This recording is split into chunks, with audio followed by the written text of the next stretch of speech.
Hello everyone, welcome back to another episode of r/AITA. In today's episode, AITA for moving my son into a rental apartment after finding out that his dad's been canceling his job applications. AITA for taking my fiancé's dinner after he touched mine. AITA for asking my wife to wake me up at night when our newborn wakes up. Before we get started, make sure to subscribe so you will never miss a video. So let's get started. AITA for moving my son into a rental apartment after finding out that his dad's been canceling his job applications. My son Aiden, 23, moved back in with us upon graduating college as my husband wanted. My husband's original plan was to have Aiden live with us for free, but stay home and help with his disabled younger brother, 16. Aiden started complaining about needing money and wanted to find a job. My husband was against this and even offered to double his allowance, but Aiden was growing tired of staying at home. So we began looking for jobs here and there for over a year, but none of his job applications came through. He'd just apply and they never get back to him. We were confused by this till recently. I found out that my husband was behind all the job applications being cancelled. He'd wait till Aiden applies, then he proceeds to cancel the application by impersonating him and using his email. I blew up at him for this, but his justification is that he's just trying to make sure that our younger son is cared for by Aiden, and said that Aiden has been big help and him getting a job will affect his care for his brother. I went ahead and rented an apartment for Aiden and told him to stay there till he finds a job and starts paying for it himself. Aiden was hurt upon knowing what his dad did. My husband was livid when he found out. He called me unhinged and said that I was separating the boys and teaching Aiden to become selfish and care more about a job than family. He also said it was a huge decision for me to rent an apartment without even running it with him. He's been giving me hell about it and is calling me a terrible mother for encouraging Aiden to be selfish and self-centered. He said I needed to see and understand why he did what he did. Edit, few things to mention. 1. My husband says that since he and I have health issues, then we could use Aiden's help. 2. When I suggested outside help, my husband refused, saying he won't ask anything from anybody and that his son is his problem and nobody else's. 3. I used money from our joint account to pay for the rental apartment. My husband said it was wrong and that it was a major waste of money since we deal with medical bills consistently. NTA. Your husband is abusive to Aiden and honestly, creepy in his manipulations and insistence on Aiden being Dobby the house elf. Dobby the house elf. I just watched the movie where he gets gifted the sock last night. The apartment is essentially the sock. NTA. Your husband is manipulative and self-centered and controlling. Good thing you got Aiden out of there, at least he has one parent. If you didn't, you could have ended up WTH a son that went no contact on both of you, since kids often see parents as a unified force to fight if there is a major conflict. This is a major conflict, and you did the right thing. Be proud. NTA. You are a great parent. Your husband is an abusive AH. Get a divorce. Also, older brother should seek jobs that are far away and cut all contact with his dad. NTA, but WTF. Your husband is deranged and you should leave him.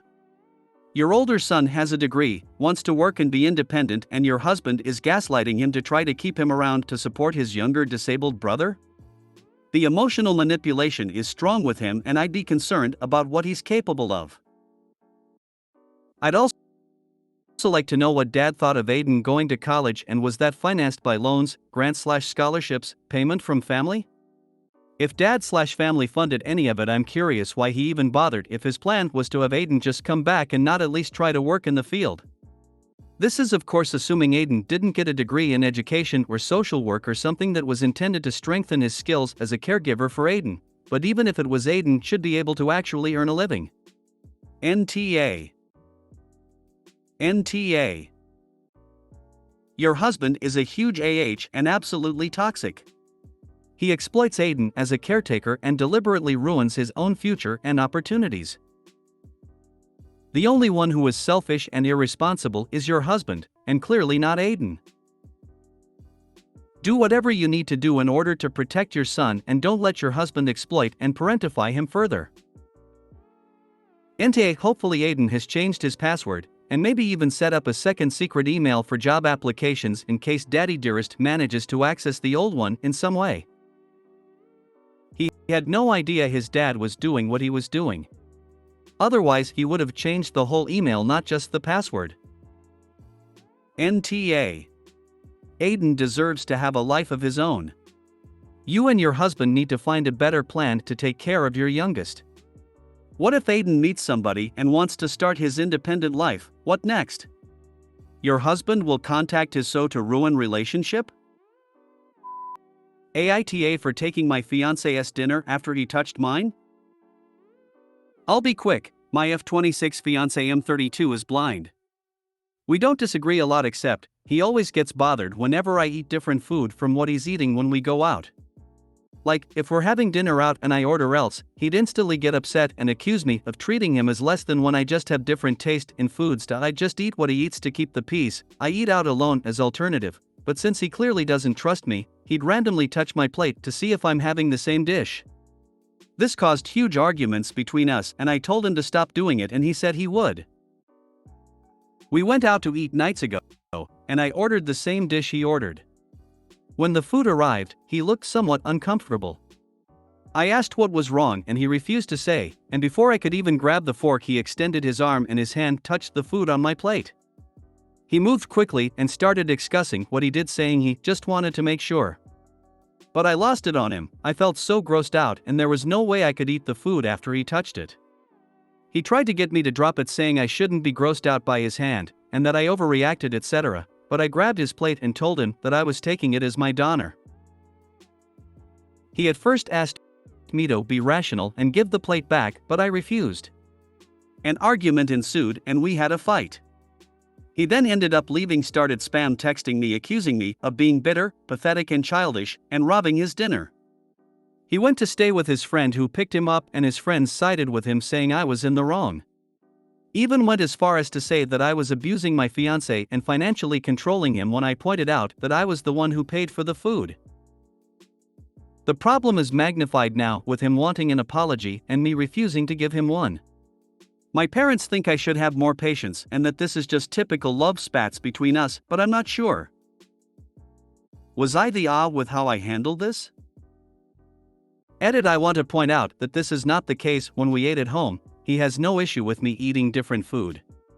But in public it's a different story.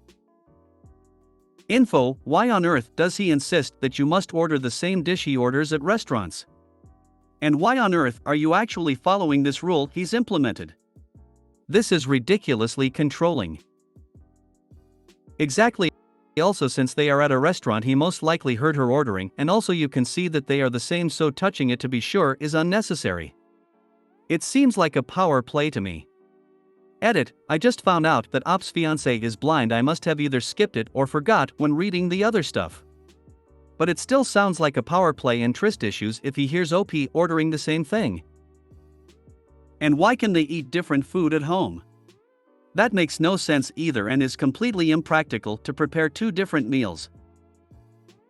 More red flags. That's a Communist Party parade. NTA. I'm sure this isn't the only way he tries to exercise control over you. Why do you put up with this? Do you realize how incredibly disrespectful, forget bizarre, controlling, unsanitary, selfish, etc., it is for him to touch your food to ensure you're eating the same food as him? I can't believe you allow that. To give you some perspective, this is a perfect example of the escalation of controlling behaviors. He started groping your food because you allowed him to control and dictate what you're supposed to eat. If you had out your foot down to begin with and refused to comply with his ridiculous demand that you eat the exact same thing as him, it wouldn't have gotten to the point of him sticking his hands in your food. So what's next? How else is going to try to control you?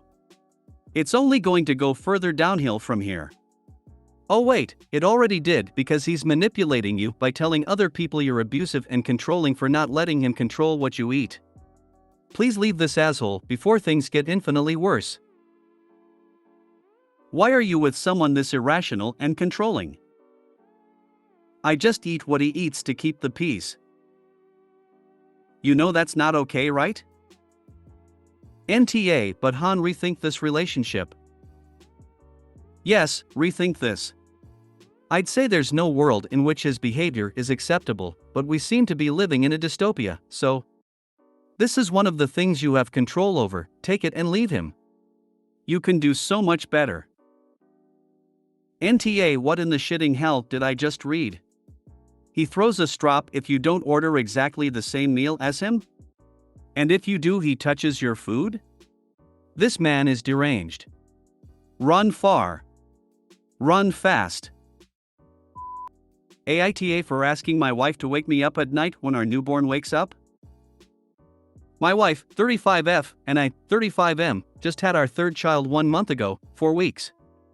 For the first week or two, my wife had to wake him up every couple hours to feed him, but now we just let him sleep until he wakes up to eat. Here's where that becomes a problem. I am a really heavy sleeper. There is nothing that can wake me up short of being attacked by a bear or shaken or something. It's been that way since way before my wife and I had kids. Babies crying or screaming do not wake me up. They didn't even when we had our first, 8M, so usually I've woken up when my wife turns on the lights for changing and stuff like that. Apparently, I sleep through a lot when my wife is getting up a lot, so she is saying she does an unfair amount of work at night because of it. I feel bad because I recognize that if I'm asleep, I'm not contributing to the night stuff. So I asked my wife to wake me up when the baby wakes up, and she told me that made it so much worse and that it was like weaponized incompetence. She just doesn't want to wake me up for some reason. I am not weaponizing my heavy sleep against her, I just want her to wake me up so I can help. But like I said, she said that makes it worse, and now she's mad. AITA for asking to wake me up so I can help with the night stuff for our newborn? Look up vibrating baby monitors for deaf parents. Wear the bracelet. What wakes OP up for work? So I asked my wife to wake me up when the baby wakes up, and she told me that made it so much worse and that it was like weaponized incompetence. She just doesn't want to wake me up for some reason. I've been here. It really does make it feel so much worse. Instead of going to comfort your child, you're furiously shaking the happily snoring person next to you. By that point you're wide awake, the other person is still asleep, you're super frustrated and jealous of their ability to sleep, and your baby is still crying, so you go to help them. It's a frustrating process that rarely actually helps you get more sleep. All of this. Plus it gives her no chance for consolidated sleep, which is so important. YTA. Your solution is just more work for her. That's why she's mad. It's on you to get yourself sorted. Plenty of people sleep like the dead, I'm one, but when your baby is screaming you get up. Your wife has always been there, so you've not had to. Make yourself. There's plenty of help and appliances out there that aren't your wife. Bro, how do you just get up if you literally aren't waking up from the crying? Like not even stirring, you can't just magically open your eyes and know. I've tried literally nothing, not even a Google search. AITA? That's how you sound, YTA. YTA. By the time your wife wakes you up, she's going to be wide awake and pushed off even more. Find a way to make it up to her. Not expect her to wake you up. Maybe on the weekend sleep in the nursery and take care of the baby. Something. Right. Or take a shift and stay up for it, don't go to bed until it's over. There are a ton of solutions that don't include putting more of a burden on the wife. AITA, it's on you to find ways to balance this parenting gap instead of placing even more on mom's already overloaded plate. Info, how do you get up for work? YTA. I'm a heavy sleeper too. There was once a car accident in our front yard. The police and fire department came. I slept through it. but I always heard my children crying. And, apparently, when something is bothersome to you, such as your wife shaking you or turning on the light, you manage to wake up. That means you are tuning out the baby and forcing her to do all late night duties. That's got to be infuriating. If you made it to the end of the video, thanks for watching. Don't forget to like, subscribe and share, and we will see you in the next video.